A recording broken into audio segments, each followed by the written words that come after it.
Hi, this is David Gornoski, host of A Neighbor's Choice and Things Hidden podcast, as well as some of our other programs like Science and You with our chief science advisor, Dr. Yu, and our seed oil survival series that we continue to have great fun unpacking the truth of nutrition. I wanted to give you a quick little message saying we appreciate all the support that we get from our monthly contributors and our one-time donation supporters. And we'd encourage all of you to go to our website, aneighborschoice.com, click on contribute, and make a monthly pledge today, whether it's $1, $5, 15, 20, 50, whatever you want to do. Doesn't matter. Just be a part of building this new media project that we've developed to empower and inform, to inspire, to kickstart a scientific renaissance, an anthropological breakthrough and reformation in the church. All these things are possible with your support right now. So make that commitment today and help us keep doing the productions that we have. Thank you.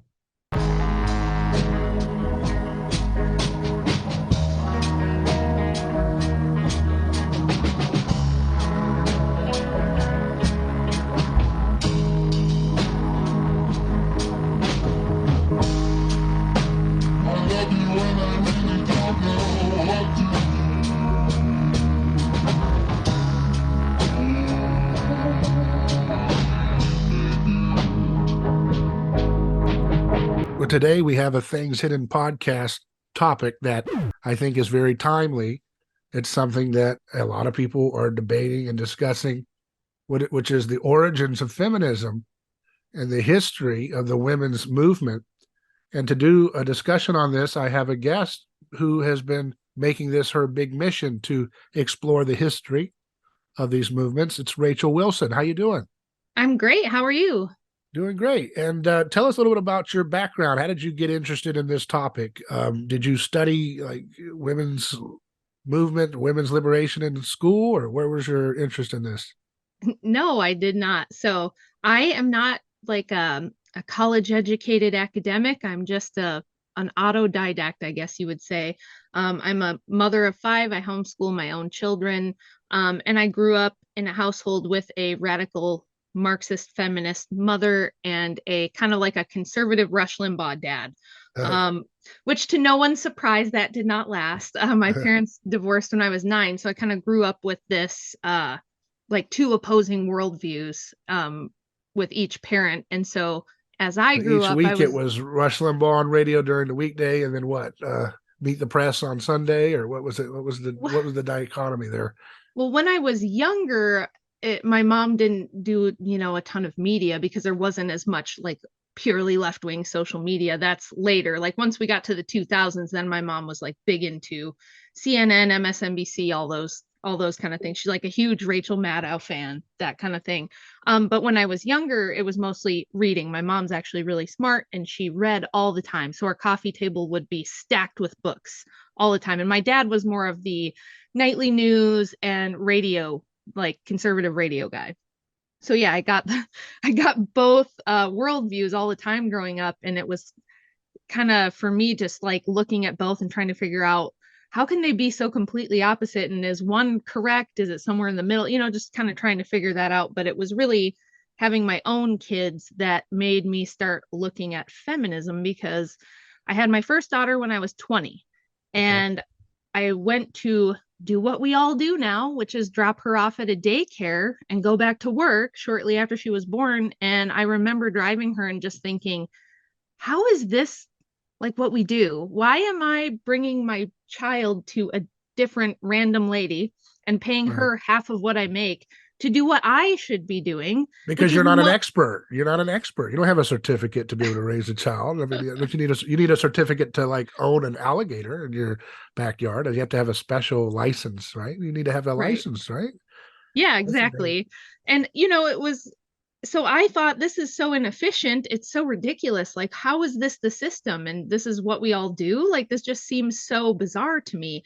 And when I would voice this opinion, even to women in my life who considered themselves more conservative leaning Christians, they would just kind of shut me down and say, you'll get used to it and the baby will get used to it. And I would be like, yeah, but I mean, wouldn't it make more sense if once you're a mother, that seems like a full-time job. This is what, I need to be doing. And they would kind of just say, they would fearmonger me to death about giving up a career, not having my own income, all the things that could go wrong if I depend on a man for, my income and things like that. And so really what it was is I got really comfortable having to defend my own choices, because as time went on, I decided, no, I don't care if this is how everybody else does it. I'm not going to do it that way. I wanted a lot of kids. I wanted to be home with them. I was never a fan of the public school system either. Did not do me much good growing up. So I wanted to educate them differently. I didn't want to just shove them in a public school and leave that to the Department of Education. These are like not normal choices to be making in the 2000s. And so I just had to get good at defending my own choices in life, even to people around me who you would think would be supportive of it. So I'm very nerdy, and I got into like a lot of research and looking at history, because I also was curious, like how did we end up here? Like, how is this the norm now? And just staying home and raising your own kids is the weird thing. So that's really how I got into it. Yeah, you're speaking of public school not doing you much good. I remember I've been mostly in private schools growing up, but I went to public school in my high school years. And I remember my first experience, I went to this school that was supposed to be like a charter school or something. So they put that, that school was right in the middle of the ghetto. And I remember walking around with our stupid little uniforms, and we'd be sitting there waiting for this class to start with this insane amount of homework we're going to get assigned that night and stuff, and this is like this is after 9/11 and stuff. So there's like this gloominess. There's this like, you know what I mean? There's this like Orwellian energy that you're too young to really observe properly, but you feel it in the atmosphere of this country. And I remember looking over, they had these giant fences, these metal fences that we were surrounded by like a prison. And I'd look over and I'd see these folks in the ghetto, and they'd have their little bench set and they're doing their little workouts, and I was like, man, they look free, like I want to be out there. That looks better than here, it looks like they're having freedom over there, and I'm stuck here in this prison with this insane, ritual of like, conformity, right? It's like a rite of passage, right? Like we've got to turn you into a conformist before we present you to the public as an adult, right? Yeah. And for me, like when I was growing up, right away in kindergarten, they weren't sure what to do with me, because they gave us like a little workbook to take home the first week of kindergarten. That was supposed to be our workbook for the whole year. Well, I took it home and I finished the whole thing over the weekend, and I presented it to my teacher on Monday, and I said, I'm done with kindergarten. You can go ahead and put me in first grade now. And she said, no, you can't do that. And I said, well, did I get anything wrong? And she was like, well, no, I mean, you got everything right, but you have to do it, on our time, on our schedule with the other kids. And I was like, but if if I can do all the things I'm supposed to learn in kindergarten in a week, why can't I just keep going? Like I did not understand why I had to do things on their time frame, on their schedule. And I would get in trouble for asking too many questions, raising my hand all the time. So they did some testing on me, and I tested super high, on all the standardized testing. So they put me in like the gifted kid program, which was not much better. It was a little bit better as far as like the work and keeping me busy, but it all the way through, it was very political, and it depended on, program funding, how many seats they needed to be filled and things like that. So there were opportunities I worked really hard for that I was excluded from, because, well, we need you to be filling a public school seat so that they can count your little head and get their federal funding. So sorry, you can't do this college program early because politics, right? So for me, I just found it to be not at all about learning or being smart or making the most of your potential or anything. To me, it was, like you said, and now, of course, I've done the history research on this too, and I've got 2 shows on my channel about the founding of the public school system and what it was created to do. So it is created to make you a good little cog in the wheel, a good little worker bee, a good little voter, and all those sort of things. So and then on top of that, you've got mandated medical interventions now that are required of your kids. And if you try to fight that, let me tell you, Yeah, you will have lawyers call you. I've had this when my oldest ones were really little and we did try a little bit of public school. I was getting angry phone calls from lawyers telling me you will follow this certain CDC schedule or you will be dragged into court and we can charge you with neglect. We can charge you with this or that. Is that like a blue district or something? It's like a very liberal area? No, I'm in Michigan, but I was in the most conservative, reddest county in Michigan when this happened. So Wow. you wouldn't think that it would be that way, but this, They don't have like religious exemption, easy sign it and you're good? no, Wow. absolutely not. Man, No, Michigan's it pretty was, bad, man. we do have great homeschooling laws here for now. I mean, Yeah. they're constantly trying to erode that and get rid of it, but no, it's because the school my kids would have been in this very conservative red county was a blue ribbon school district. So they get a lot of federal money. So if they don't follow those rules, their funding gets cut and that's all they really care about. That's what dictates everything they do. So nope, there was a no from me on the public schooling for all those reasons. And now, I mean, when I was going to high school in the 90s, this wasn't so much of a problem. But now, I mean, you send your kids to public school, they leave on the bus in the morning, they might not come back the same gender. You know what I mean? So I was just, to me, I don't see how you can do that to children. I know that parents are in a tough spot and everybody's struggling financially, but for me, it's just like, I'm not going to send my child to the meat grinder every day. Yeah. So you got some of your criticisms of feminism, I guess, starting early with your exposure to Rush Limbaugh from your dad, right? So then did you leave on the radio to Coast, and that's where you got into occult studies? Actually, yes. That is actually, there you go. That's actually what happened. Yeah, so I started listening to Coast in like 98. Right after I had graduated, I had a job where I worked late at night, and when I would be, driving home, that's what was on. And so your book, Occult Feminism, is like a synthesis of the starting point of Rush Limbaugh, Coast to Coast. Well, talk radio fused into the written word, into the research of the history behind this, huh? Yeah, the title has two meanings. It's occult. That's because good. A cult should always have a secret meaning, right? That's the whole point. It does, yes, because the word just means hidden. So when I say occult feminism, I'm referring to the fact that almost all of the early suffragettes and early feminists that I profiled were in the occult or very occult adjacent. And it also means there's an entire history behind the women's liberation movement that has been purposefully hidden from the public by women's studies departments. And maybe we can get into that. Yeah, let's get into that. So our podcast is called Things Hidden. So this is an apt topic. So why, I mean, we could dive in at that point. That's an interesting question. What did they hide, and why did they hide about what did they hide about the origins of the feminist movement? Sure. So I thought my book was going to be about like the funding behind the feminist movement, how they got it passed. Most people don't know that suffrage was extremely unpopular, especially among women. Men were actually more open to women having suffrage than women were in the 1800s and the early 1900s. And if you ask the average person on the street, if you just walked up and did a man on the street, put a microphone in someone's face and say, how do you think women's liberation happened? They'll say, well, women were really oppressed. Their lives were really awful. And at some point in the 1800s, they just decided it wasn't tolerable anymore. And so they marched and they protested until they got the right to vote. And then after that, they got birth control and they got the right to work and things like that. And that's what most people think. Yeah. That's not the truth about it at all. What really happened is it was extremely unpopular.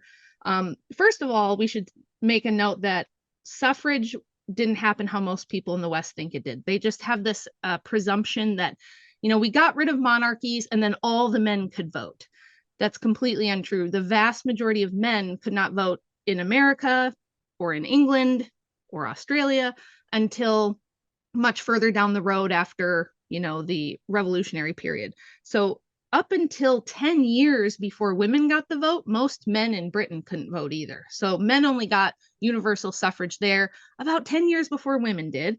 And in the United States, it was a little bit more incremental, but at the beginning, there were all these restrictions. You had to be like a landowner, you had to be older, you had to be a natural born citizen.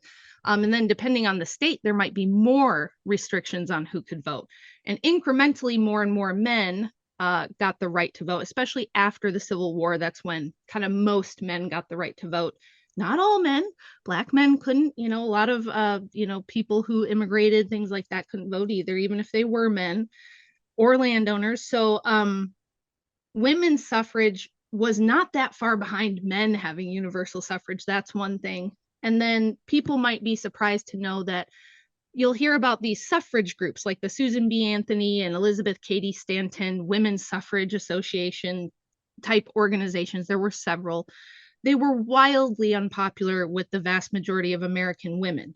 In fact, not only was there much higher membership in anti-suffrage groups among women in America, but they tried to hold a couple of referendums early on, right? They would put the referendum on the ballot in certain states, asking women if they even wanted the vote. And the votes were so abysmal that the women's suffrage organizations themselves prevented any further referendums from being put on the ballot. Yes, you heard that correctly. The pro-suffrage women prevented women from voting on whether they wanted the vote. They're going to get it one way or another, right? Yeah, it's like layers of irony upon layers of irony there. It was only about 4% in Massachusetts was like the biggest one. It was only about 4% of women who bothered to go and say, yes, I would like to vote. There were some states where it was a little bit more popular out west, like maybe Wyoming, I think was the first one that had like the most support for it. But even there, it was pretty unpopular. So you might then the question becomes, why don't any of us know this? Like, why does the average person have no idea that it was not women who demanded women's liberation at all? And then the next question would be who demanded it? But to answer the first question, the reason you don't know this is because when they created women's studies as a discipline in 1970, which was funded by the Rockefeller Foundation and the Ford Foundation, they knew that this history that I'm about to tell you would look pretty grim and pretty icky and be very unpopular with like the suburban Christian American electorate, right? They knew that if they're going to start magazines like Ms. Magazine, which started in the 70s with CIA money, that they couldn't just come out and tell you that all of these suffragists were spirit mediums, tarot card readers, actual Luciferians, Unitarian Universalists, Theosophists, automatic writers. They couldn't say that because suburban Christian women in 1970 would think to themselves, what kind of witchcraft is this? This is awful.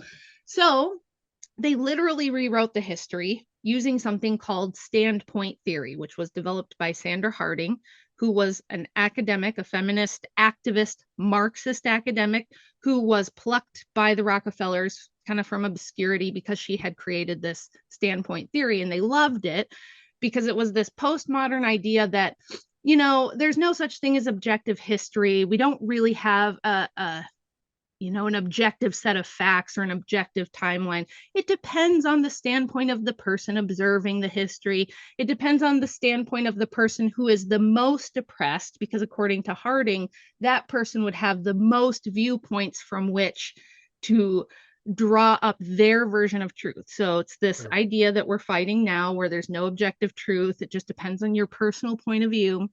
Rockefellers loved this idea because it means you can bend and twist reality into whatever you want. So when they created women's studies, all of the history, like the actual documents, the actual, records of a lot of this stuff are held by those departments. Like they physically have them. So if you want to look at them, you've got to make a request. You've got to go there. You've got to physically, go through the records yourself.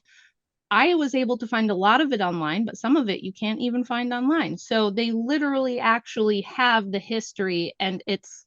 Where is this at? In multiple universities. So Smith College has a ton, but multiple departments that have women's studies at major universities have different pieces of the actual... Where's the Vatican for the women's studies movement? Is there a catacomb section we can look at Yale or something? I don't know if there is one. My favorite sources that people can actually look at would be like the Susan B. Anthony herself wrote a history of women's suffrage. It's a huge 4-part tome that most people are not going to want to go through. I've gone through it. And then you can go through Was she a true believer, you think, or was she a true believer, like a ideologue, or was she pragmatic and Machiavellian, or both maybe? No, she and Stanton were definitely diehard believers in feminism and women's liberation. Yes. And they saw Christianity as the one thing standing in the way of it. So most Did people they profess to be Christian? They did.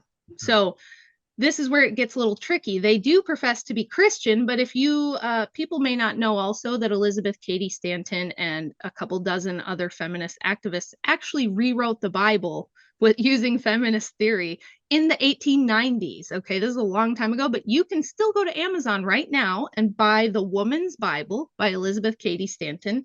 And right in the preface, she says, look, if I could just get rid of Christianity, I would, because she said, so really she wasn't Christian. She would say she was, but really what she believed in was this all spirit. It was like a pretty popular concept in the 1800s when spiritualism and transcendentalism were big in America. This idea that there's this big universe, now we would call it New Age, right? So what we would probably say she was now is a New Ager. She believed in this like universal mind of some sort that was like kind and just, but she thought that men wrote the Bible. She said she did not believe a word that was in the Bible. She believed that it was written by men for the purpose of suppressing and controlling women, and that she doesn't believe any man has ever spoken to God or seen God. So, I mean, if you hear her say that and you think she's still Christian, I would wonder how you define Christian. But who was that again? That was Elizabeth Cady Stanton, probably the number 2, right? Her and Susan B. Anthony are the two most popular. What about Susan B. Anthony? Was she likewise minded in her religion or different? She was a little less radical on the religious. But was she a Baptist? I don't remember, but I think she was Methodist, if I remember. I have to go back and look, but she was not somebody who was like diehard religious either, but she never married, she never had children, and her whole life was just about this political movement. This was her legacy. She wanted to be the person known for getting the vote passed and liberating women. So she would have been probably the more pragmatic one. She was the more political, she was the more pragmatic, whereas Stanton just truly hated Christianity, wanted it destroyed. She said, if I could wipe the Bible off the face of the earth, I would. But it's the best-selling book of all time. People had a bad childhood or something, or a bad marriage or something that turned her into this? I don't know. I think there was this milieu at the time in New York. All these people are from Boston and New York for the most part. This liberal, burned over district in the Northeast where there was a lot of heretical, culty Christianity going on at the time, and I take a whole chapter to describe that in the book because it's so fundamental to how these people came to these ideas. But basically it was this extremely progressive social justice version of the gospel, right? And it had a lot to do with the Civil War and with slavery and with liberating slaves and things like that, but they saw the women's liberation movement to be like part of that movement. Now, a lot of the abolitionists didn't agree. Like some of the Black abolitionists were like, no, you white liberal women are not oppressed. Something we see today, right? They were like, no, please don't lump yourselves in with us. But that's what the women saw. These white liberal progressive pseudo-Christian women in the Northeast had this social justice gospel. People think that's a new thing. If you guys remember, like Obama's pastor, it was that type of a thing where they were like really progressive, some really crazy ideas and literal actual cults, Marxist cults, breakaway communities and stuff happened. So it was this really radicalized version where they knew Christianity was really influential in America, but they didn't actually like Christianity. So they're like, well, we're going to just make our own version. So that's what the Woman's Bible was. They took anything patriarchal out of it. They took anything they felt was unfair to women out, and they kind of reinterpreted it. It's like a fan fiction. It's like a feminist fan fiction version of the Bible. And you can still buy it today. It was extremely popular in its day. It had several printed. They elevate Jezebel to a saint, perhaps?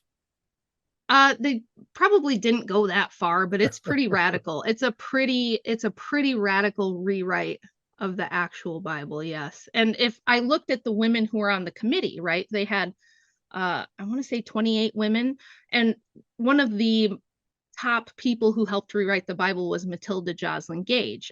She was a feminist activist who was openly anti-Christian, hated the church. She wrote a fundamental book called Woman, Church, and State right around the turn of the century. And she had a very famous son-in-law named L. Frank Baum, the guy who wrote The Wizard of Oz. And if you guys remember The Wizard of Oz, there's a good witch and a bad witch. This concept actually came from Gage, his mother-in-law, who was very influential on him. And she was like a star of the suffrage movement, but she was really outspokenly anti-Christian and pretty occulty. She thought witchcraft was good and fine. She thought there was no problem with it, and it was like woman's natural religion.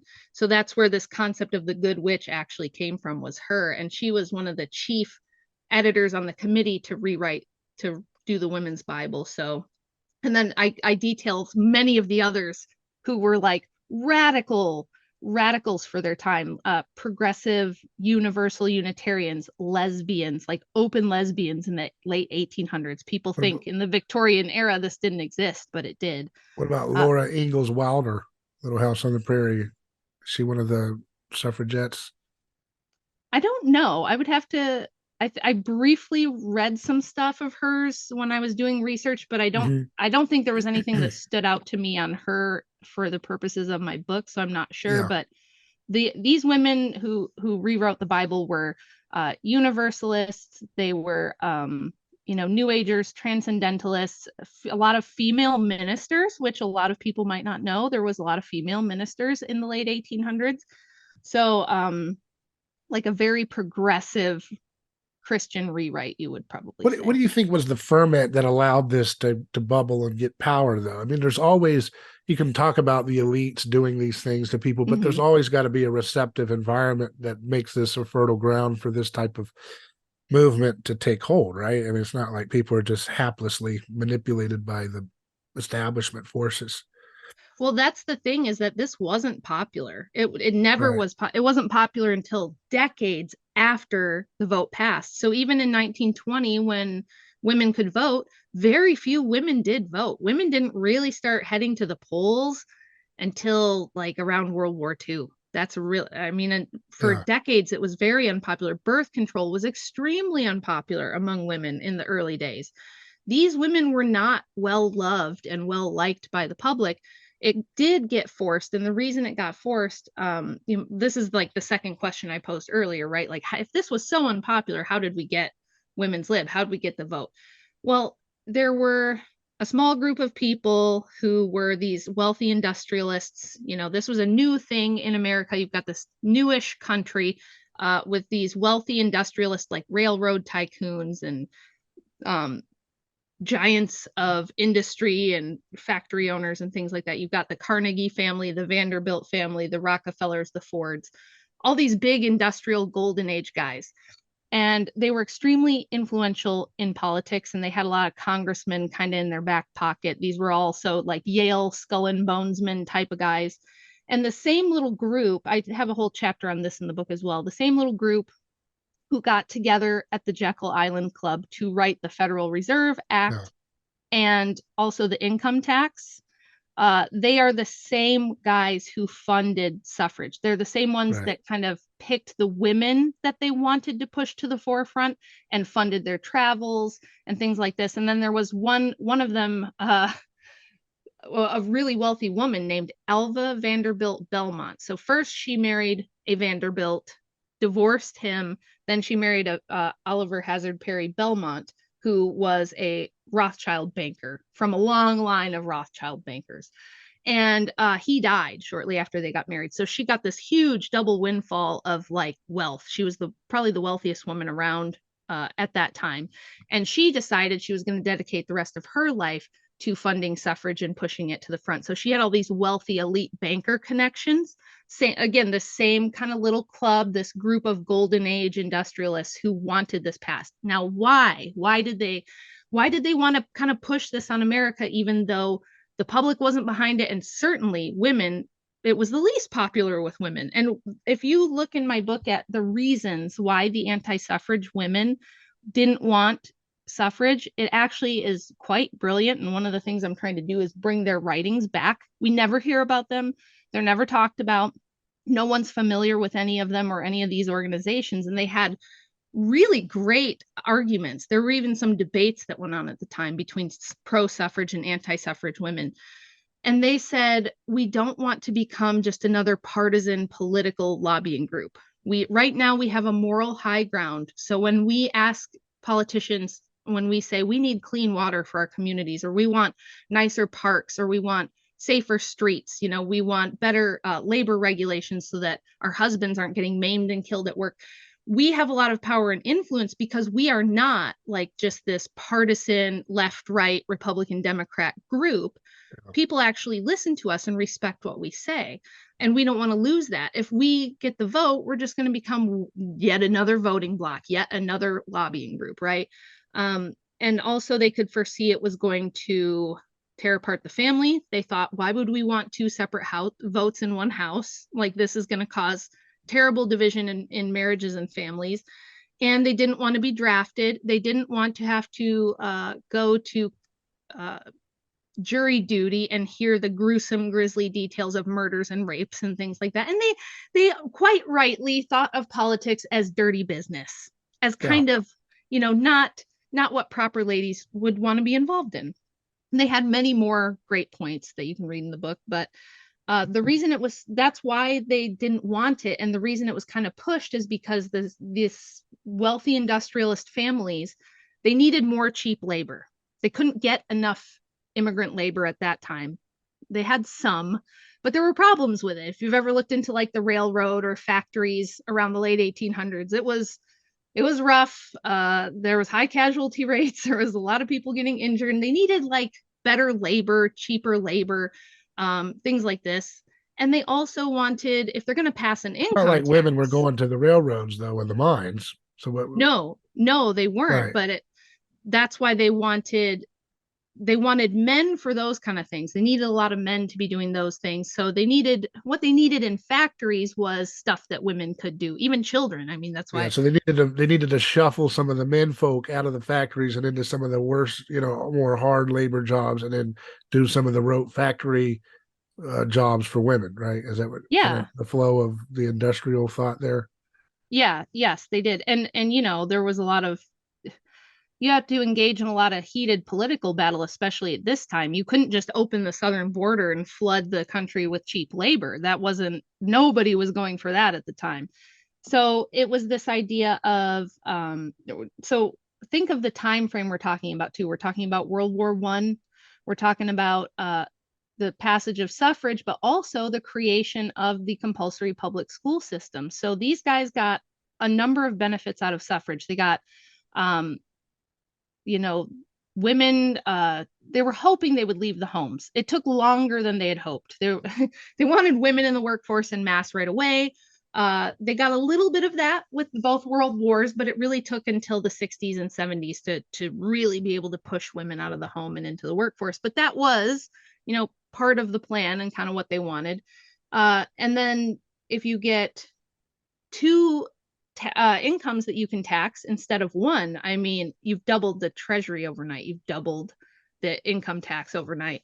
So that was a huge benefit to them. So they get a flood of cheap labor. They get way more in income taxes, way more for the treasury. And then the third benefit was, well, if both parents are going to work for the corporations in the state, then what do we do with all the kids? Well, lucky for you, we've got this compulsory public education system where now, for the first time in all of history, all the kids are going to have to go to public school for like 7 hours a day.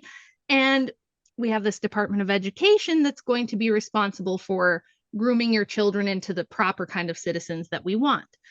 If you guys want like a really detailed, in-depth book on that, School World Order by John Klysek is a fantastic book that has it's got as many citations as my whole book has pages. So it's really good stuff. But yeah, it was it was the first great reset, in my opinion. It was, we're establishing a new order to the world, a new economic order, a new social order. And along with this, the other thing that happened in the same time period was birth control. So do you think it's just a pure coincidence that it was the same people behind all these things at the exact same time? Or do you think maybe these incredibly wealthy industrialists who were not incompetent, by the way, this is like a very common, the right wing gets this wrong a lot. They think the government's just super incompetent, or that corporations, that these people are all bumbling fools and that's why everything's messed up. Oh no. If you read the Rockefeller's own biography, they brag and take credit for all of this. Same thing with the Rockefeller Archives, which you can visit online. It's a huge collection of articles, essays, writings by the Rockefellers themselves saying, yeah, we were behind women's liberation. We were behind birth control and eugenics. We were behind a lot of the compulsory public education system, the founding of women's studies, all these things. And from their perspective, they thought this was good. They thought we're doing a kindness to humanity by tearing apart the existing order and creating something entirely new that we think is going to be better. And it was based on their kind of new agey occult beliefs as well. So I do take some time to talk about them, the Rockefeller family especially. What were the beliefs that you say are new agey that they were motivated by, and who is they here? Yeah, You're talking about the original generation or the second generation, or who specifically is doing the, I mean, I guess there's different generations of the women's liberation movement, but yeah. So the first people I talk about early on would be like Cornelius Vanderbilt, the railroad magnate. He was a spiritualist, so he would consult spirit mediums all the time. The Rockefeller family early on, they were supposed to be kind of like German Protestants, Moravians, but some of them held really closely to that belief. But Cornelius Vanderbilt was a guy who, hired spirit mediums and tarot card readers and things like that. And I take some time to talk about his collaboration with a lady they called Mrs. Satan and her sister. So it would be Tenny and, oh goodness, need more coffee this morning.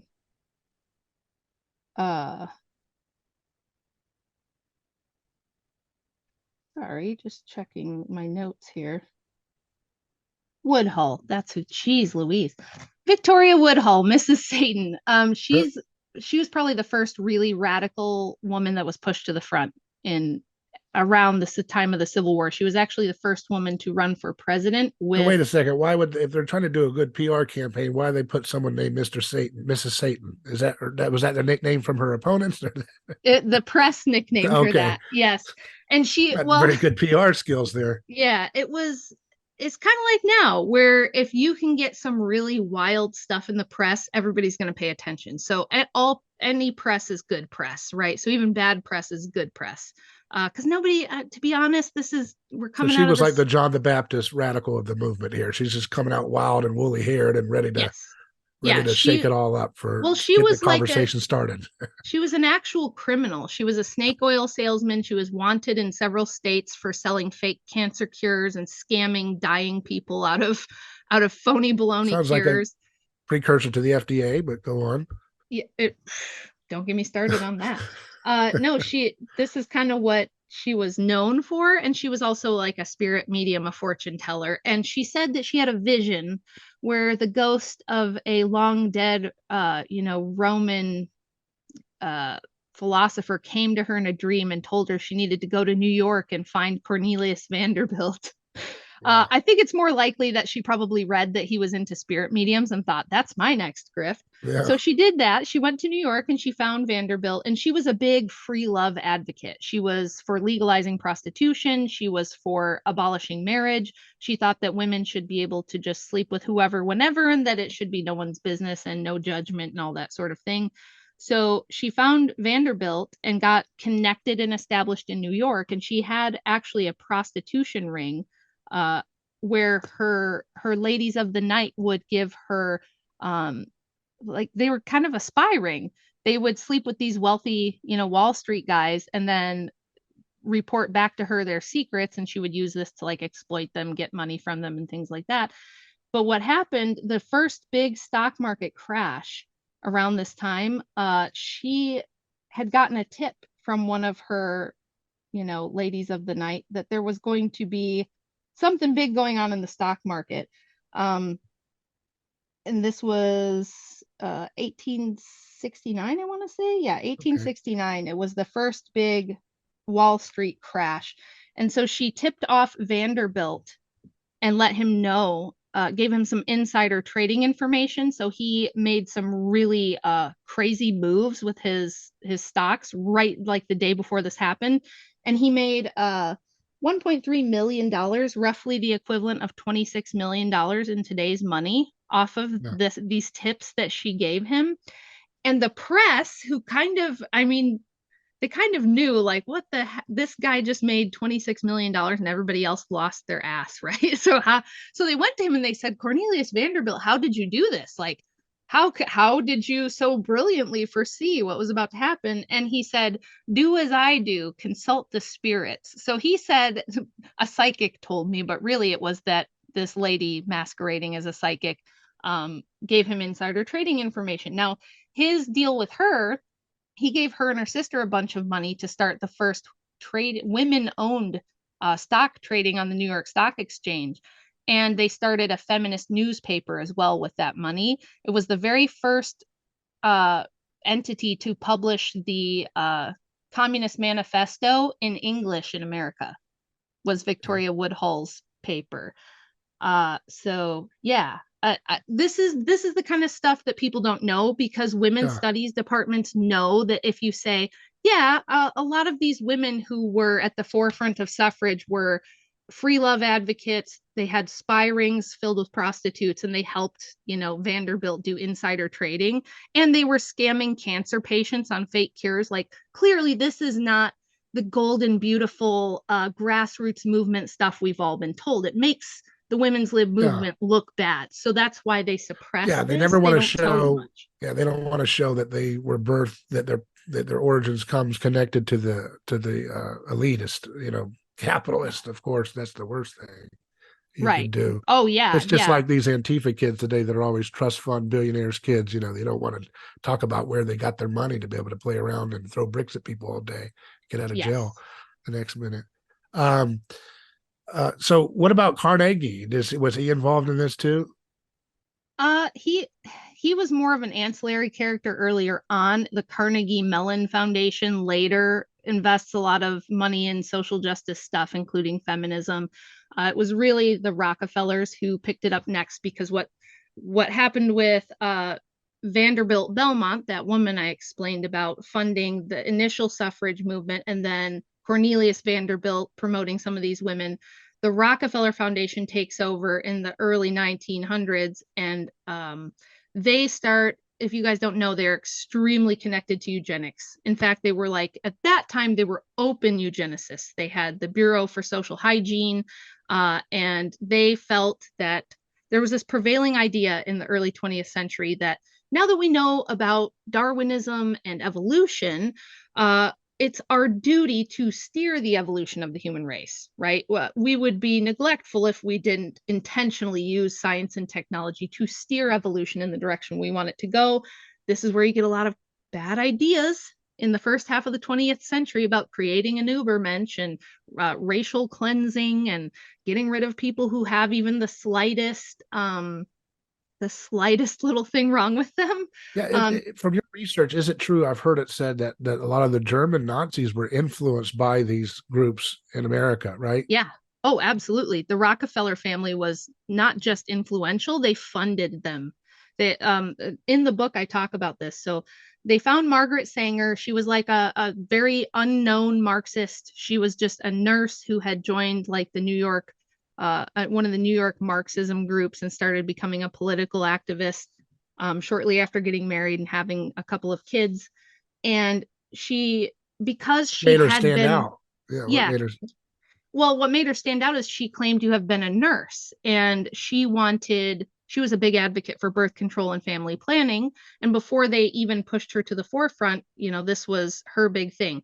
She was not a fan of children. She was not a fan of people, to be perfectly honest. A lot of people know that she was pretty racist and that she wanted to eliminate, most non-white groups. She thought they shouldn't be breeding. She thought we should purposefully control their populations. But even more than that, I thought I would wait, just yeah, sure. I want to hear the other that too, but I've heard that some of those quotes are cherry picked and make her out to be way more into that than she was. What have you found with the primary sources on that? Yeah. So, well, what the apologists for Sanger will do is they will say, no, you're making it sound worse than it is, because this was, they just didn't know. It was old timey, silly stuff where she thought what she was doing was good. She didn't want poor children growing up in terrible conditions. And I take time in the book. The Sanger chapter was the hardest for me to write. I don't get very emotional about this stuff. I'm good at keeping my rational brain on. But boy, this chapter pissed me off because there was so much lying. There was so much deception involved in Sanger and Planned Parenthood and the birth control pill and all of this stuff. So let me back up a little bit and just say, first of all, a lot of people think Sanger was Jewish. She was not. She was Irish Catholic. She just married a poor Jewish man who ended up paying for all of her crimes. So she gets married to her husband, Mr. Sanger. They have 3 kids. She decides that she wants to become a Marxist. She wants to be an intellectual. She's kind of bored with her housewife life. So she joins this Marxist club and gets really connected with a lot of these wealthy elite Marxist types in New York. And she grew up in a big family. She did have a bunch of siblings. I think there was 11 kids or something in her family, which was not super uncommon. Yeah, 11 children. And she would tell this story that her mother died because she just birthed so many kids. This is where this idea that childbirth is inherently dangerous and bad for women and destroys our bodies and is like lethal. Like, people have this wild overestimation of how risky childbirth is, and that, you just can't have too many babies or the mother just dies. It's just like this false thing people believe. It really comes from her. She claimed, she would walk around doing speeches claiming that her mother died from overbirthing, having too many babies.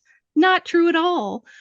Even her own biographers went back and looked at records, and no, her mother died from tuberculosis, like pretty much everybody else did back then. I mean, tuberculosis was one of the #1 killers of people at this time period. So no, she didn't die from overbirthing. It was tuberculosis. So that was her first big lie. Her second big lie was she spent a very short amount of time as a nurse. Now, nurses at this point in history were not going to nursing school and being educated on anatomy and learning all this sort of stuff. It was more like a midwife, and it was more like you helped a few doctors with a few births, and now you're like a nurse, right? You're a midwife. And she only did this for a very short period, just a couple of years. And her second big lie was she would go around giving speeches about this supposed woman, this patient that she had, named Sadie Sachs. She gave her this name. And she said she met this woman because she had a botched self-done abortion. She just couldn't figure out how she kept getting pregnant. But she was poor and she didn't want to be pregnant all the time anymore. So she tried this horrible, desperate, botched attempt at an abortion, and that Sanger had to come in and help a doctor treat her as she was healing. And that the doctor would not tell the woman, hey, when you have sex with your husband, that's how you're getting pregnant. So she just didn't know. And so she got pregnant again and tried to self-abort again and then died. Now, Sanger's own biographers have gone back and reviewed record. There should have been some record of this woman at least having existed, because we're talking about, the 19-teens, 1920s. There was good record keeping back then for the most part. And these historians, these Sanger biographers, have been able to find and correlate other things that Sanger claimed, but none of them have ever been able to find any evidence that this patient ever existed, or the doctor she says existed. And so the consensus among Sanger biographers, this isn't my opinion, this is their opinion, the people who like her and write about her all the time, say they really think she was making this up for propaganda purposes and that this probably never happened. Maybe something like that happened, but she embellished and created a character in this and that. So that was big lie number 2. But she wanted to be famous. She wanted to be a public speaker. She wanted to be in the limelight. She did not want to really be a mother. wasn't super fond of her husband, and really wanted to be, she felt like these elite Marxists, she wanted to be in their fancy club. She wanted to be hanging out with these writers and thinkers and elites of the time. So she gets in trouble under the Comstock laws for sharing literature about birth control, which at that time there was no pill. It was things like diaphragms and cervical caps and spermicide. And at that time, under the Comstock laws, you couldn't share that stuff through the US mail, which she, or pass out like pamphlets publicly, but she insisted on continuing to do that. And they issued a warrant for her arrest. So rather than her, turning herself in, she flees to England. She abandons her husband and 3 children, flees to England to avoid prosecution. And her husband, poor sap, all he wanted, he wrote her all these letters begging her to come home and take care of the children and help him with the children, and that how much he loved her and wanted her back. He knew she was having affairs in England with H.G. Wells, Havelock Ellis, some of these very famous British elite intellectual guys in the eugenics scene. And so he thought if he went to jail for her that she may come back. So he went and turned himself in, got arrested, and said, it wasn't Margaret, it was me. I was the person behind it all. And he went to jail for her. She didn't even bother to come back and visit him. Oh, man. Yeah, I mean, he's one of the great simps of history, I tell you. The children got sent to live wherever. The 3 kids, they got split up. So the daughter got sent to this weird hippie commune place where Sanger had a couple friends. And then the boys got sent to a boarding school. And the daughter got very sick when she was in this hippie commune being taken care of, and she actually died. And one of Sanger's sons never forgave her. He said if she hadn't left and abandoned the kids, that wouldn't have happened to his sister. Heartbreaking stuff. I mean, that's why I say this, writing these things, it was kind of rough on me. I had some nightmares. So after her daughter died, she did actually have a human moment where she felt some guilt, and she dabbled in some Rosicrucianism, because Havelock Ellis, one of her lovers, was into Rosicrucianism and like the Golden Dawn and like the Aleister Crowley circles. So she did dabble in that for a while. So that was her exposure to the occult. But around this time, the Rockefeller family becomes interested in Sanger because she's become this international media attention grabbing person, this highly controversial figure. And they're working on developing the birth control with the Kaiser Wilhelm Institute, including many of the Nazi scientists, around this time in the 30s. So they start to sponsor Sanger. They send her to Germany. They send her kind of all over Europe and America on speaking tours and trying to raise money, help them fund this effort. So that's exactly what she did. But that's kind of how the Rockefellers get involved in that, because they were already very interested in eugenics and social hygiene and cleansing the population of undesirables, and they thought the birth control pill would be the best way to kind of depopulate and control population, and they kind of chose her as one of the mascots. So that's how, she didn't come up with the money for Planned Parenthood herself. She was just a spokesperson for it, and it was all funded with Rockefeller money. So and then how does that link back to the whole women's liberation movement? How did they get the population to buy into this stuff? Well, they didn't. I mean, well, okay, I mean, so they do now. They did, right? Eventually. Yes, they did. So what happens is birth control, wildly unpopular. Women, when the pill came out, were super suspicious of it. They didn't trust it. They weren't a fan.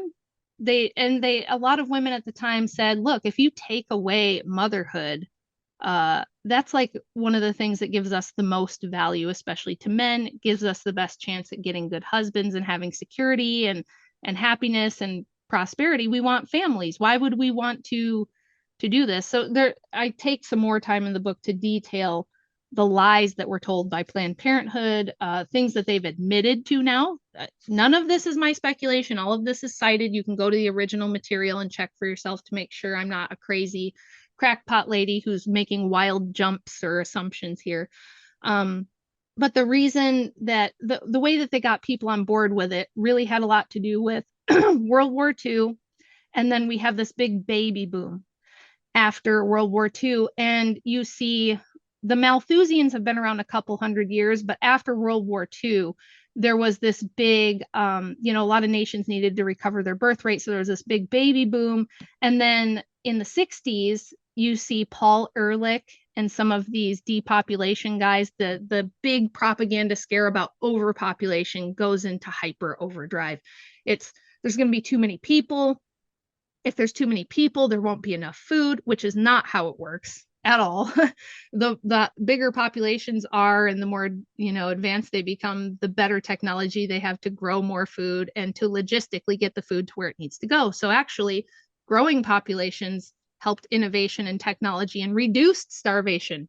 Starvation actually was on the decline, but they kind of lied and propagandized. And Ehrlich wrote the book, The Population Bomb, and scared everybody to death that back then we're going to have a new ice age and there's going to be way too many people. Do you remember the ice age scare? I don't know if you're old enough for that. No, but I don't remember it, but I remember I've seen the Time magazine. Yes. And all that. Yes.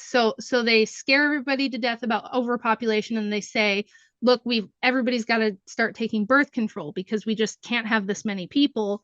And in tandem with that, they're promoting the sexual revolution of the 60s. That's actually the second sexual revolution, by the way. The first one happened in the 20s and 30s, both here and in Europe. And World War II kind of put the brakes on that. Nobody cared as much about, promoting gay lifestyles when there was a giant world war happening. So they kick the sexual revolution back into gear in the 60s. The CIA gets behind promoting both women's liberation and the counterculture sexual revolution of the 60s. That was widely promoted and propagandized by the CIA. They were kind of behind the psychedelic movement. They funded Ms. Magazine. They promoted Gloria Steinem. She worked for them. And the reason they did that, it had to do with like Cold War dialectics and differentiating the West from the communist East and things like that. You buy that cover story? That's all it was? No, I don't. What do you think is going on? Did you look into that? That's what they always say. We were trying to compete with the Soviet Union that was trying to propagandize the world, that our world was bleak and drab and against freedom or whatever. And we were trying to show, look how free our society is. We're even free enough to allow for this kind of garbage, like postmodern art and stuff. That's the story. But what do you think actually was driving their funding of it? Well, there's always layers, right? Whenever you're researching this stuff, that's why you should never listen to anybody who says everything only has like one cause or one thing behind it. There's always layers. It's always like an onion. So there was that layer. Were there certain people involved who did believe those things and that was their reasoning? Yes. But beneath that, just like the women who were involved in women's liberation, just like a lot of these elite families, a lot of the guys like the Dulles brothers and the people who were involved in the founding of the CIA, there's a reason the very first thing the CIA did after its inception was start MK Ultra. That was not like a mistake.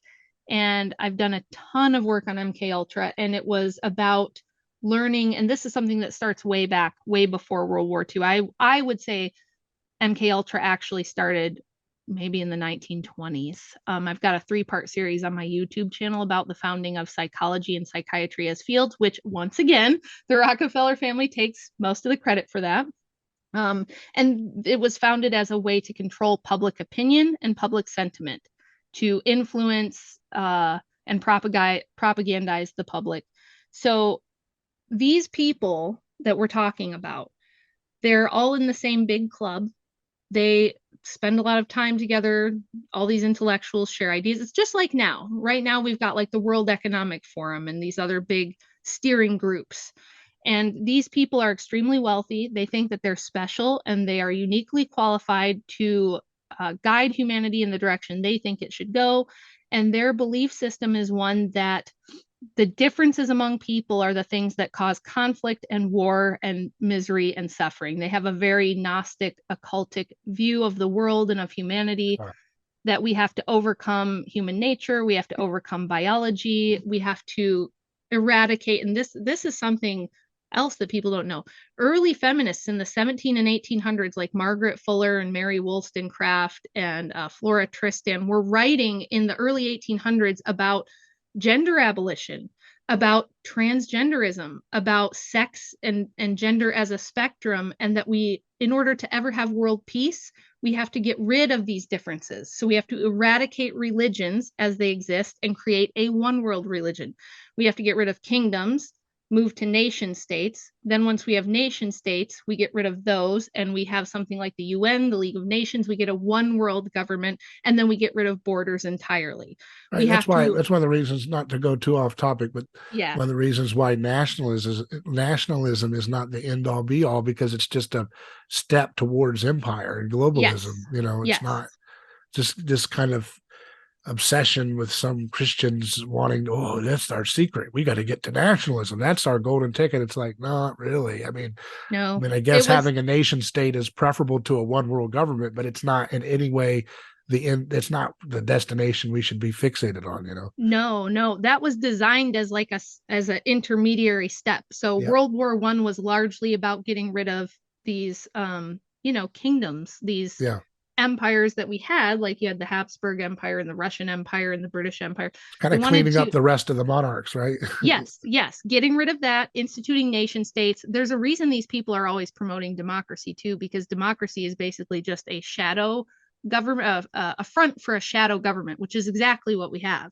And Right. MK Ultra was part of this, right? We're going to give by people shadow government, you're just saying an oligarchic aristocratic Yes. class that has no accountability. Yes, bureaucrats who are unelected, who are the real people who get to make the decisions. And these steering committees, these NGOs, the United Nations, these are the entities that actually steer humanity and just determine the course of events and things like that. And democracy is there to give people the illusion that you, the people, have this power. You, the people, are the ones who are deciding this. So if this is how things are going, it's because you voted for it. Right. So you can't. Right. So this is part of a way to put down rebellion, to prevent people from rising up against tyranny, things like that. It's about total social control. So if you want total social control and your goal is to eliminate all differences among people, including sex, religion, race, ethnicity, culture, you want, this is what we see everywhere: one world government, one world religion.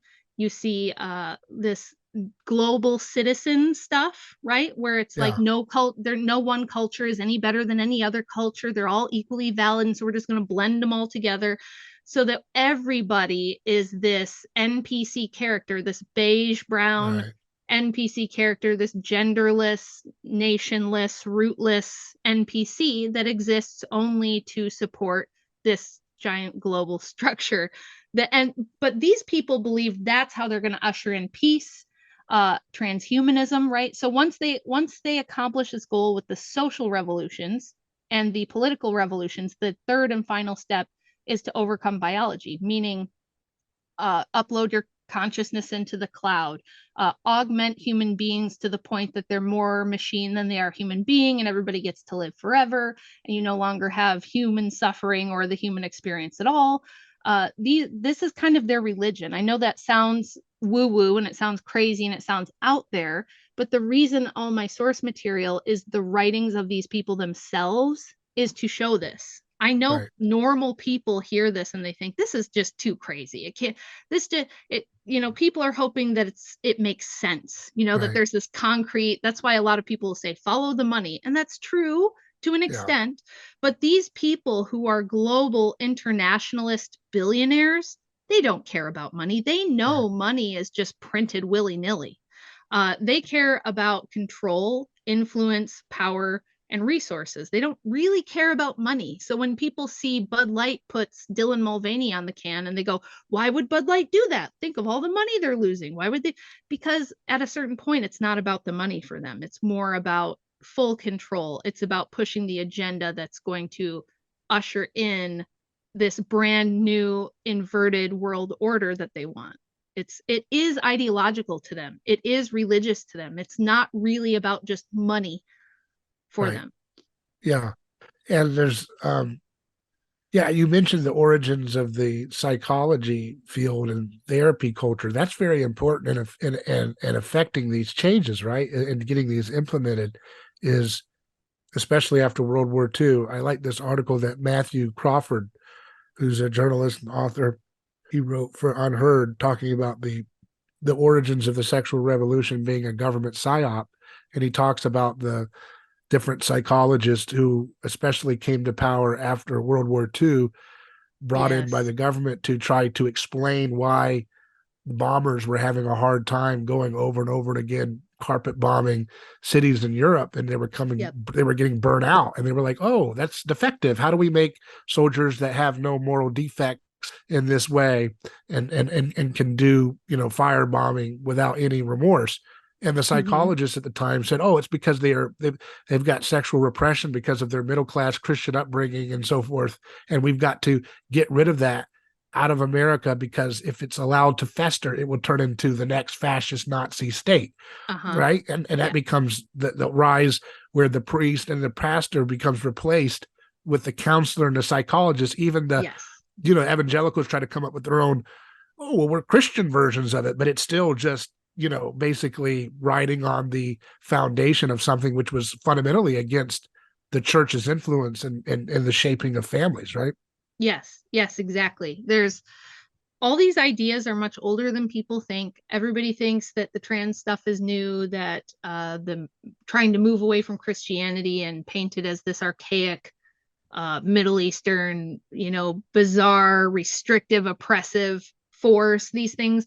No, it goes back at least to the Enlightenment revolutionary period, arguably to the beginning of history, depending on how you want to look at it. But yeah, the post-World War II is where everything really, the pressure cooker really came on, because you had the Bank for International Monetary Settlements, you had the UN, you had the CIA be formed and begin the MK Ultra experiments, which people don't have a clue how wide-reaching a tentacle monster that is. I'm working on a really huge project that's taking a long time because it is so comprehensive, but this was a massive effort across the globe to understand how to completely control the psychology of human beings, how to have total control over how to steer, evolution, populations, reproduction, social structures, everything.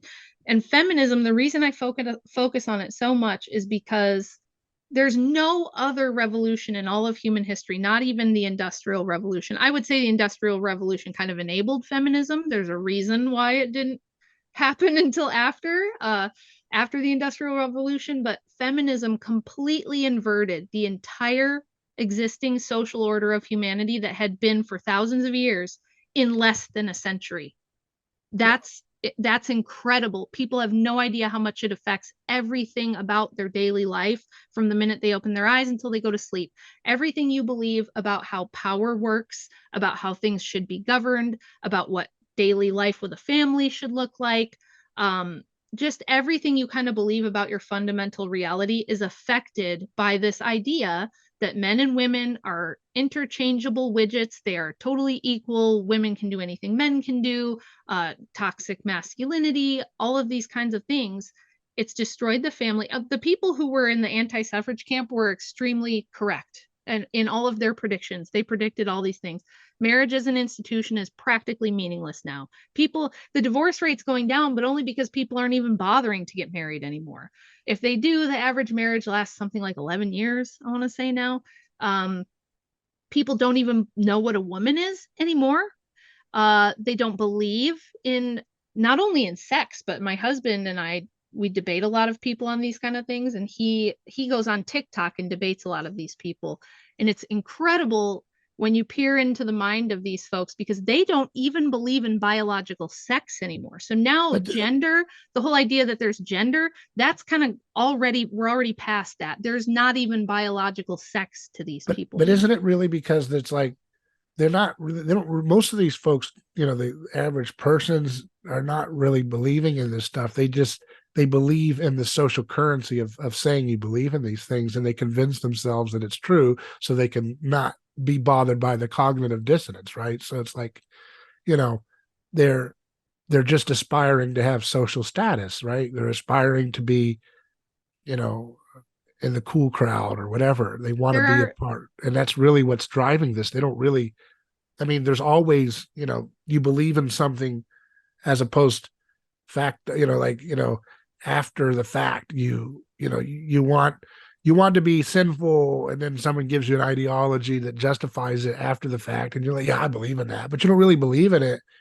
for its own sake. You just believe in it because somebody else believes in it, that you find to be socially powerful or influential, having high status, right? That's part of it, but it actually goes beyond that. So there's a piece on my Substack about this.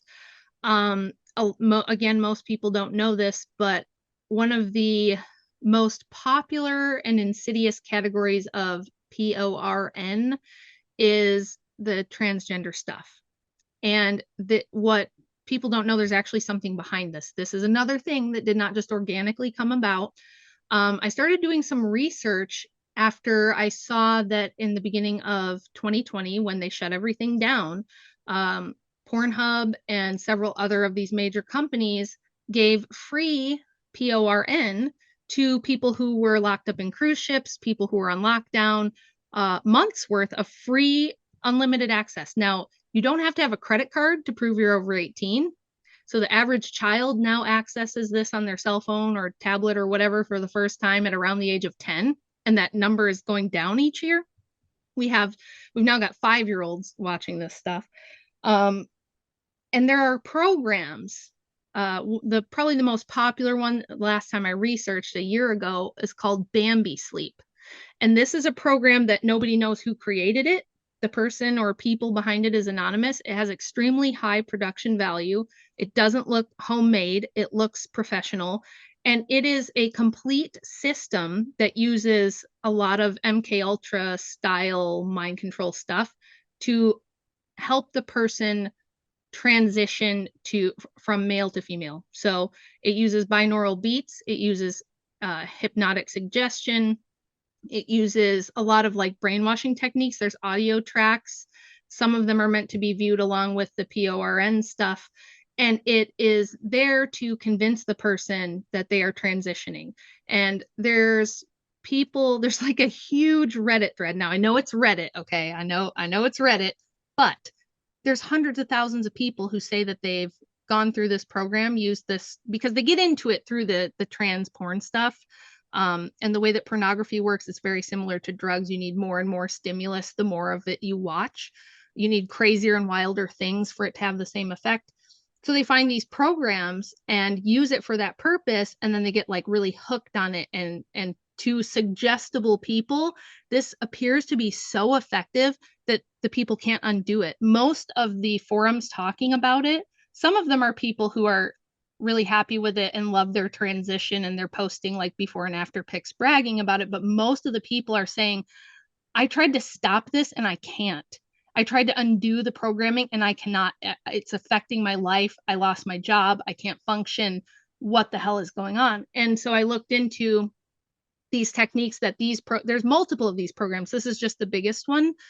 And they use a lot of the findings that came out of MK Ultra. So I think there actually is a bit of a concerted effort by someone to do this to people, to psychologically try to get them to go along with this sort of stuff. So I don't think it's just that there's social capital. I think people are coming out of broken homes.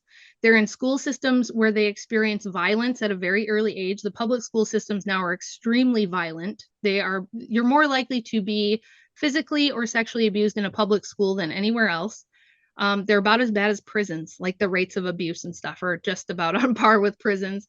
So you've got kids with no dads, no family structure intact. They're in a public school or a daycare all day, and then they've got free access to these kinds of programs through finding PORN at a very, very young age, when their brains are extremely plastic and malleable. And I think some of the people I've talked to personally say that this is how they ended up transitioning. In fact, the directors of the Matrix movies say that these programs are what made them become trans. I don't know if you know, the directors of the Matrix movies both were male and now claim to be women, and say that these programs, this stuff, is what transitioned them. So the Bambi thing is just one example of that. Yes.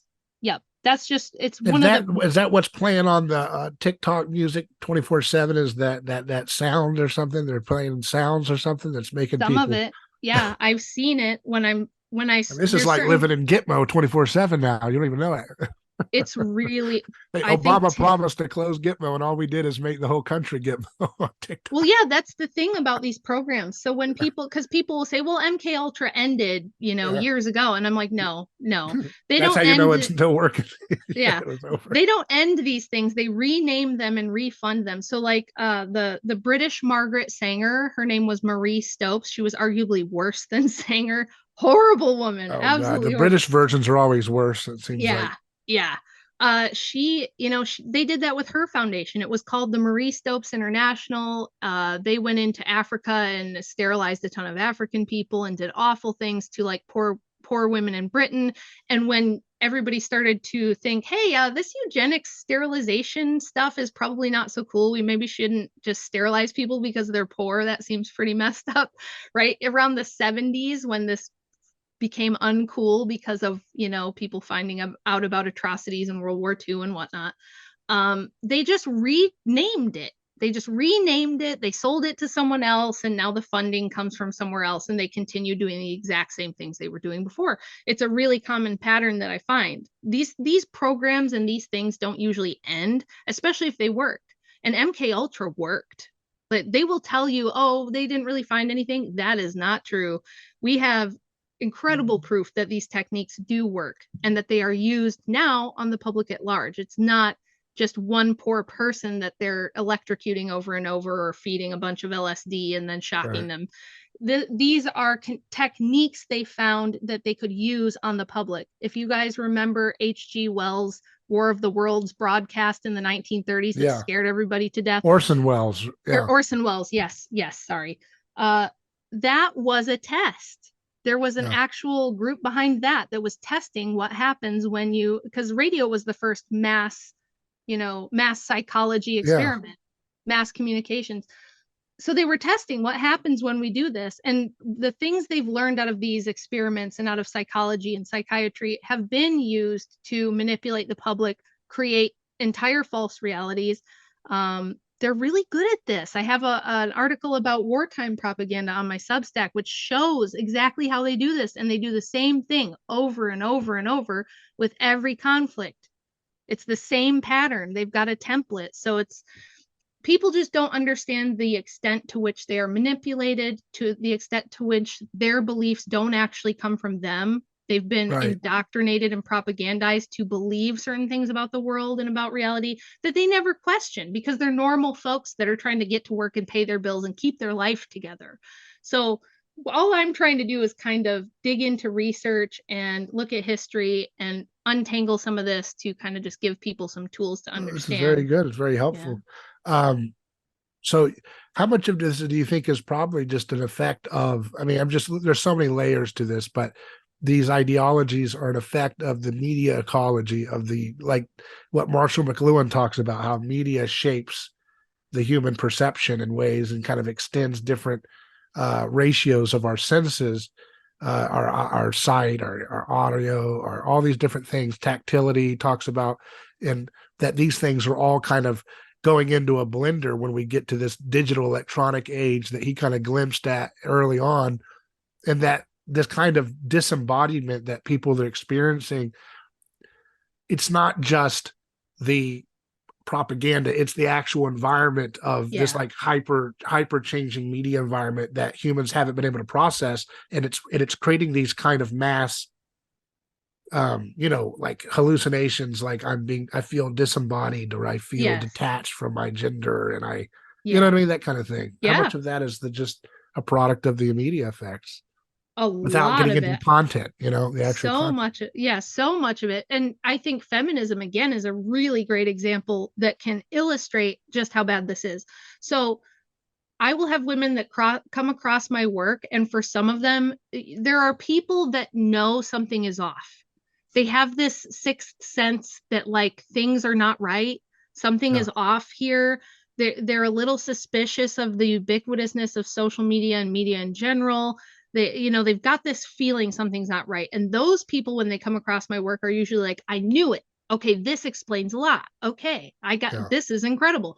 But for the people who are really deep into the matrix, I guess you could say the people who don't realize that they're fish swimming in water. Like they don't think they're swimming in water because they've always been in the water. Right. Those kind of people come across my work and their instant gut reaction to it is anger. Yeah. Anger, like hatred towards me, anger towards everything I'm saying, because to them, I'm telling them the sky isn't blue. And they're like, I know the sky is blue. So for feminism, for instance, if you were born after 1980, I was born right on this tipping point in 1980.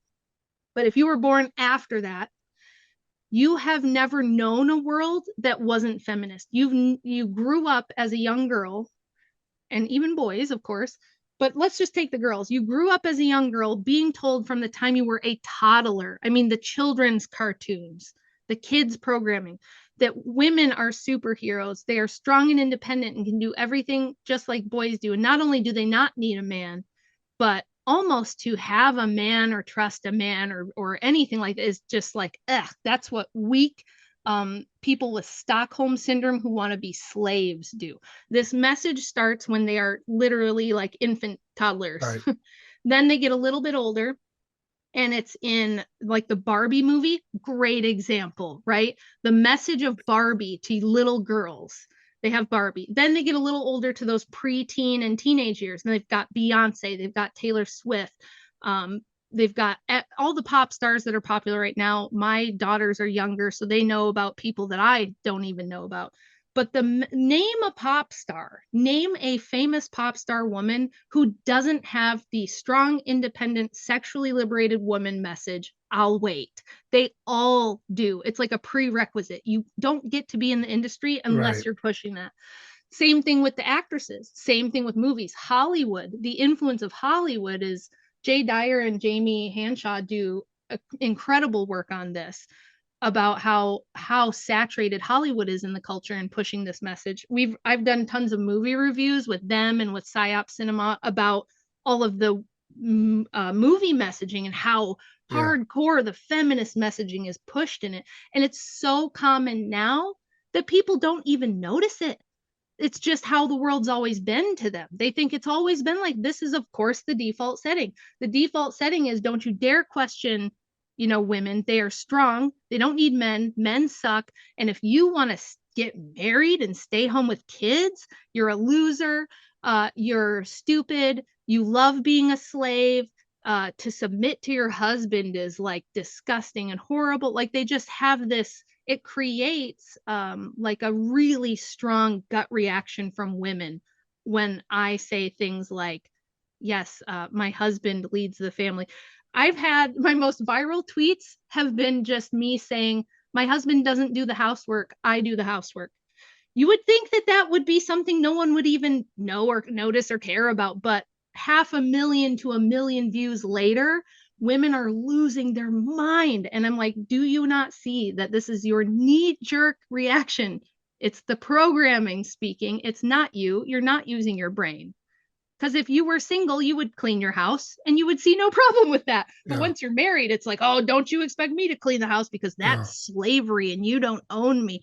So it's very, very obvious to me just how deep the programming is. And the good news is I get a ton of emails and letters, DMs from women saying, I did not recognize this. I did not see it until I started following you. And at first I thought you were kind of crazy. But then I started to kind of notice. I started to notice in myself things I would say or like reactions I would have to, something my husband said. And I started to question it a little. And then it just all came unraveled. And now I can't unsee it. Yeah. Yeah. See, I think a lot of this rests in what I call Gnostic scientism, the religion of our time. Yes.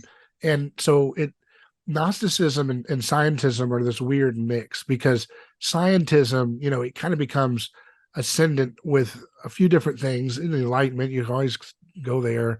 But really with Darwinism and all this, like we've defeated the concept of Christianity as this unchallengeable, like depiction of reality. We were wrong. The earth is this way and this is this way and God didn't create us good and all this. And we overthrow that.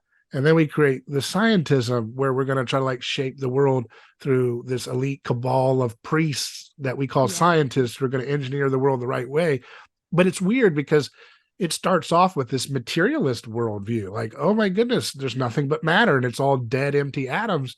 And then you get this Gnosticism that kind of starts to show itself more now, where it's like, it's the false version of the spirit, right? Because if everything's material, right, it's all dead, empty matter, the human nature is such that it's going to need some kind of spirit, right? And so that's where you get the mind, right? So we're going to have scientism for the body part, where mind and body, body and soul, human beings are made in that balance. And then there's this fake version of the spirit that comes in with, okay, well, we're going to entreat into the mind and find out, who we want to be by detaching ourselves from profane matter, right? So that's the return of Gnosticism. But it's not true Gnosticism, because Gnosticism truly didn't believe in the goodness of matter at all. Right. This is still built on the foundation of there is no God, we're just empty atoms, right? So it's this weird kind of pseudo-Gnosticism that we're dealing with. My belief is that if Christians can understand how we got here, and that Christian vocation isn't just to like criticize and kind of react to whatever they're doing, like conservative ideology tends to do. It just reacts. It reacts to the obscenity of whatever's coming next. I think that if the church would learn to incarnationally like redeem the world of atoms and material in the name of Christ, just like Christ did. Christ fed people, with fishes and loaves. He healed people's physical, debilitations like eyesight issues or whatever. Yeah. All of those are part of our vocation and imitation of Christ. And if we were to do that, I think it would be an ability to move past the power of scientific Gnosticism. In other words, here's my point. These ideologies are going to continue to produce this kind of fruit so long as we stay in this kind of stagnant place where we feel like we've reached the end of history and all we need to do now is like cull the human race. Basically, they don't say it this well, but this is basically what it is. We just need to trim down the population to create the Garden of Eden, a paradise for whoever's left, because we figured out we can't go any further than this. That's a fundamentally like blasphemous and BS answer from a Christian standpoint, when we're supposed to like pursue dominion. And that means like questioning false paradigms of science that say nothing to see here, we figured it out. It's all wormholes and black holes and relativity and quantum. This is all kind of, in my opinion, Gnosticism. It's not real, right? Right. And so I guess my point is that if we start innovating as Christians again in material abundance, bringing in energy too cheap to meter, cures for cancer, when Christians start doing these things, I think it will expose that the emperor has no clothes here, that these so-called smart elitists actually don't have the answers about what science is or what progress is or what helping the poor is or helping those with disease. Once their stuff is exposed through competition, it kind of draws the allure of this ideology away. It kind of loses its power. I think that's kind of in my opinion, that's kind of the premise of my show, is just like, I know that sounds strange because people don't think of like the Christian vocation being to be a Nikola Tesla, but I think that we need more of that in this conversation. I know he was into some esotericism too. Probably you looked into that, but anyway. Well, a little bit. He was an odd guy. You can't really put him in one box. You know, he had some based opinions on feminism. I'll tell you that. I read some of his stuff on feminism, and I'm just like standing up cheering. But one of the reasons my next book goes into like the Soviet and the Bolshevik feminists, these Marxist feminists, is because shockingly, they had the same ideas. They had these same Gnostic-ish transcendental ideologies as well. And a lot of them were writing letters back and forth with Western feminists. You'll often hear feminists say that they were pitted against each other, that the Bolshevik Marxist feminists did not like the liberal, progressive, Western feminists.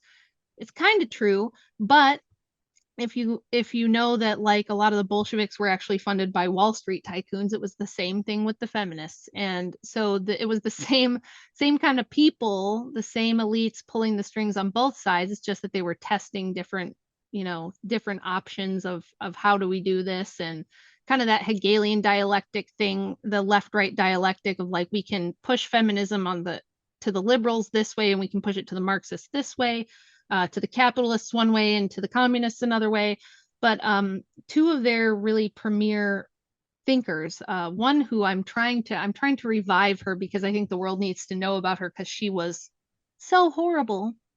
Her name was Alexandra Kollontai, and she was the commissar of social welfare under the Bolshevik regime when they came to power in 1917.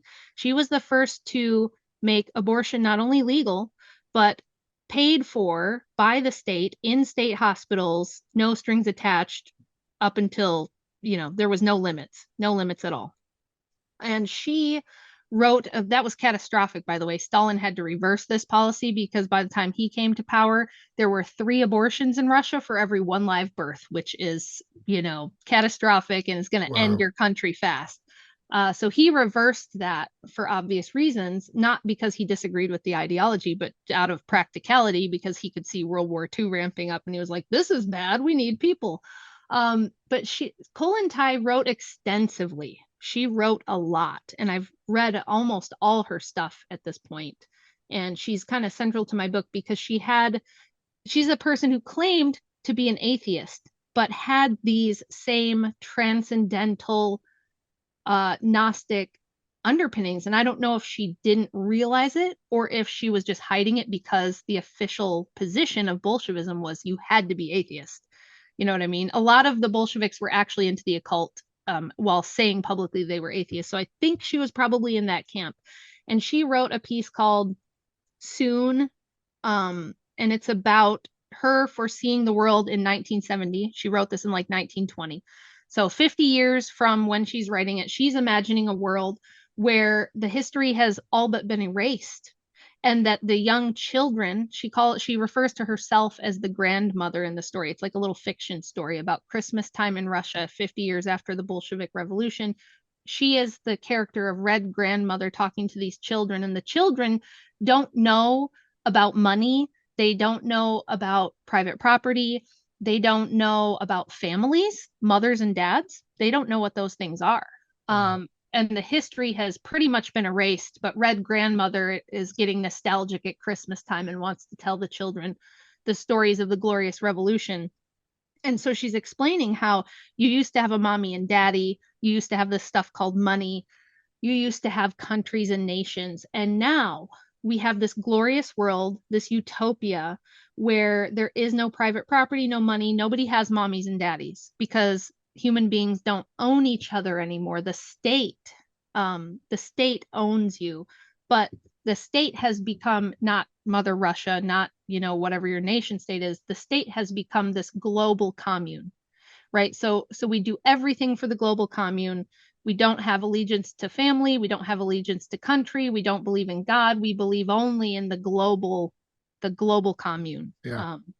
And she says right at the end of it that once all this has been achieved, once communism has achieved this complete social revolution and complete political revolution, that the third and final step is for it to overcome nature and biology, so that there will be no death, there will be no sex or gender, there will be no biological race. We're going to be these transhumanist starseed children who live forever, right? Wild stuff that she's writing in 1920. So these things are very old. And she was like one of Lenin's closest people. She was super close with Lenin and his wife. Stalin was not a fan, but I believe she was a spy for him, so he kept her alive. Historians can never figure out why he left her alive, and I found some evidence that I believe she was a spy. So really, really interesting stuff. I can't wait for this next book to come out, because it's going to show what happened here in the West in the first book and what happened there in the East in the second book, and how those two were synthesized. It kind of completes this whole story to help people put the pieces together, so that it's not just like, why are you giving me random weird facts about history, Rachel? What's this all about?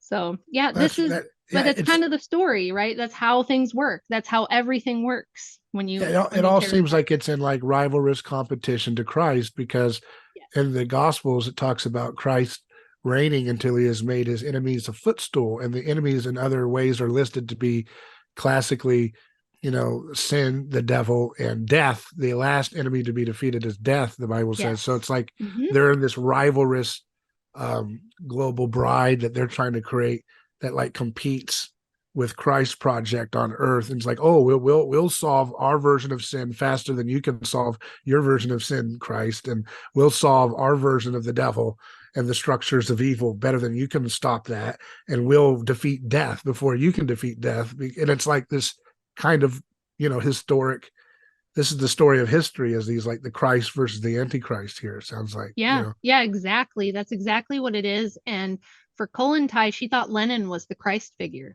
She wrote about him as though he was a god. And I don't know if the people listening know this, but Lenin's body has been preserved to this day. 100 years now, they've been preserving the body of Lenin. He's something like 80% non-human now.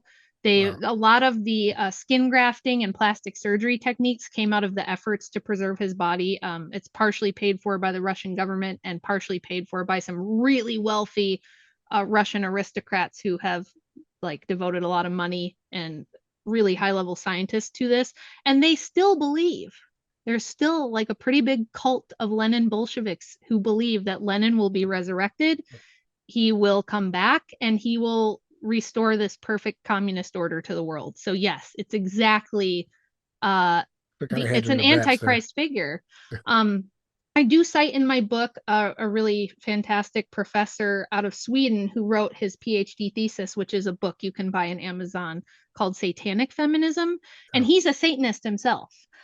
So that's interesting, totally opposite worldview of me, but he came to the same conclusion, and through his historic research into the record found that most of the feminists in the 19th century, they openly declared Lucifer as their liberator. He was their guy. So these are women who said publicly, oh yeah, we're Christian, but privately and in their writings and amongst each other would openly say, no, Lucifer is the liberator of women. He is the actual hero, the God the Father, the Christ figure. Those are the bad guys who want to oppress women. And this is what they believed. It was their guiding belief through all of this. So, and there's in the West, most Christian women, especially like among Protestants or the more liberal Catholics, they claim feminism. They say, I can be Christian and feminist. There's no conflict there. And we see all this like reinterpretive Christianity built around this stuff too, like servant leadership and things like that. So I feel like if this movement says it was for me, because I'm a woman, and for my daughters, I have 4 daughters, if this was supposed to be for us, the least they owe us is to tell us the truth about it and not lie to us about who was behind it, why they did it, who funded it, what the true ideologies and spiritual beliefs underpinning the women's liberation movement were. If it was so sincere and it was really for our own good, why do they have to create an entire fan fiction historical narrative that isn't true and feed it to us through gender studies programs and propaganda? So what do you think do you have any solutions that your go-to solution suggestions, or do you not really get into that? I do a little bit.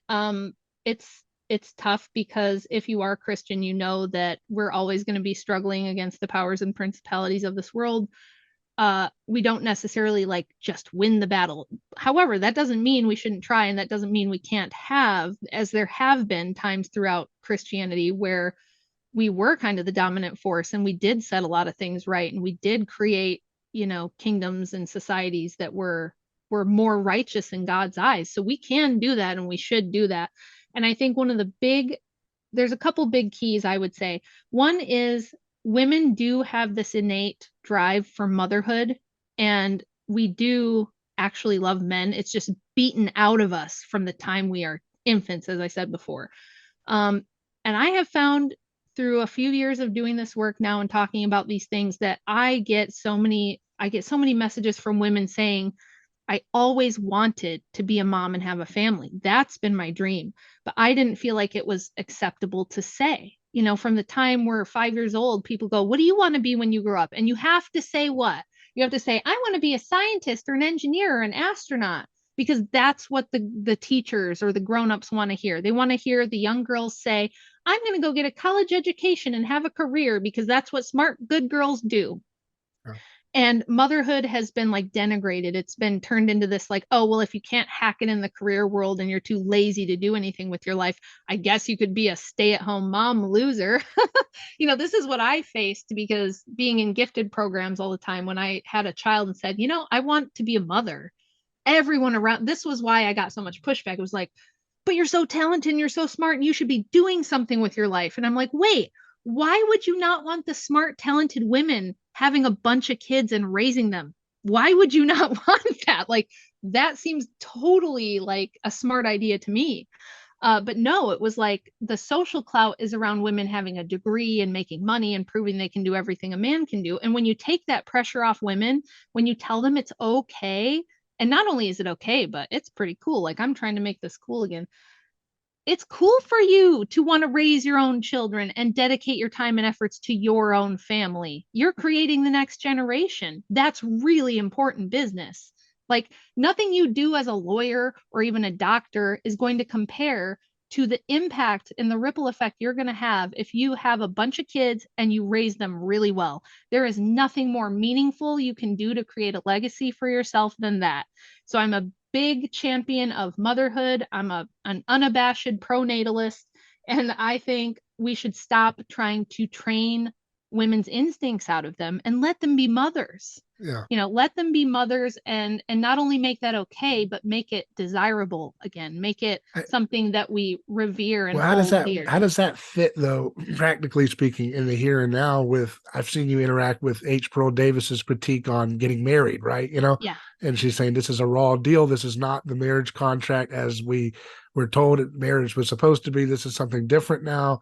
And this is like a hostile institution by the government, right, for the flourishing of families. So I actually completely agree with her on that. Right. I think, and my husband has talked about this. He did a panel with like Rollo Tomasi and a few guys on this that was really incredible. It's on Rollo's channel, from like a male perspective. But secular marriage, again, is a new thing. This was actually something that was kind of created and pushed by Alexandra Kollontai. She was the first person in the world. I already told you about the abortion stuff, but she, in Russia, which was an Orthodox Christian nation where marriage was a sacrament through the church, she is very much responsible for a lot of the destruction that happened to the church in Russia. She was behind a lot of the seizure of the monasteries and stealing of their wealth and murdering of the monks and the priests there. Wow. Lovely woman. But she also made marriage a legal status with the state rather than a sacrament through the church. Russia was the first country to do that on a mass scale. Wow. And she wanted quick, easy, no-fault divorce, which they had. And she wanted it simply to be a legal arrangement. And it's no wonder that Russia is still one of the highest divorce rates in the world. Wow. Yes. They were the pioneer of the secular state contract for marriage. Yep. Huh? That was her legacy. And so I would say, like, if it were me, if I was a woman now, a young woman now, I've been married for a long time at this point, but if I was getting married now, I would want a church marriage. And if I was a man, I certainly would. I do agree with Pearl, though, that we need to change the laws. And the reason we need to change the laws is because at this point, neither men or women have any legal redress if their spouse, lies, cheats, steals the children, things like that. There's not much you can do in a lot of states, especially if you're a man. It's a lot worse. I think that we do need to reform the laws, but it's going to be tough because America has decided it wants to be this secular humanist nation with separation of church and state. So it's like, if you have no sense of church, where do you get your morality to say what people ought or ought not do? I have a solution that I think fits with both of the, it fits within the American pluralistic frame that you're talking about, which is to get government monopoly of marriage contract out, in the monopoly of government, one size fits all contract for marriage, right? So that it goes to something more like churches. Now, so there's two ways that people talk about that. You get some people who are daydreaming, oh my goodness, we can just take over government and have church officiate marriage again under the terms of it's like, that's not happening. Like, if you want a quicker way there, you would get the monopoly of marriage contractual terms out of the state's purview and send it back to private religion, such that whatever church you're in could actually set the terms of the contract. Yes. What's allowed to be, what are the terms of dissolving this contract? How is it to be mediated? What are the financial incentives or not for leaving it or staying in it? You know, Yeah. all those things could be set out by your church. Yes. Now, the downside for the conservative trads is you're going to have to tolerate, you know, churches like the Methodist Church doing their wacky version of this. Yeah. But that in the end, here comes survival of the fittest. The church Right. institutions that are like most stably strong and promoting cohesive families will win out at the end of the day, because they'll be the ones that actually produce healthy, thriving children that also want to have children, right? So that to me solves the dilemma of like, well, how do we get past the church and state separation? It's like, yeah, take it to the private affairs. You could still have, just like with schooling, right? You can go to government school if you want. So you can default to the no fault divorce terms that the government gives you with a license, right? You can default to that if you want that, or you can opt out of that and get into a covenant that is actually like marriage.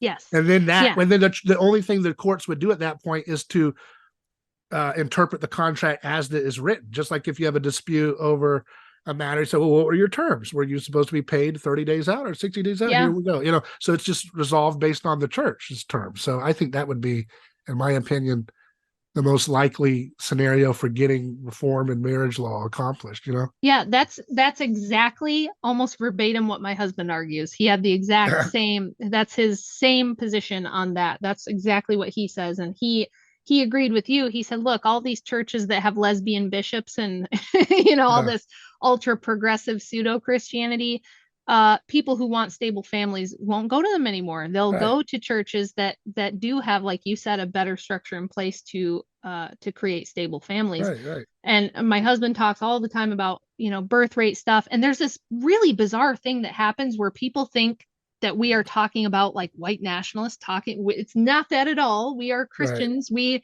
you know, we have the Orthodox Church in Ethiopia and all over the world. We're not talking about only one group. We're talking about all of humankind, because almost all the world, the only place that isn't below replacement is Africa and Israel, I think. So everybody else is well below replacement, and population collapse could be worse than overpopulation, which we're in no danger of. Even the UN projects that global growth is going to stop by like 2080 and then decline, and that the birth rate thing is a problem. So my husband's always advocating for that, not because we care about any one group, but because we care about perpetuating the human race, because we're all image bearers of God. And so he has the same opinion about marriage through the church instead.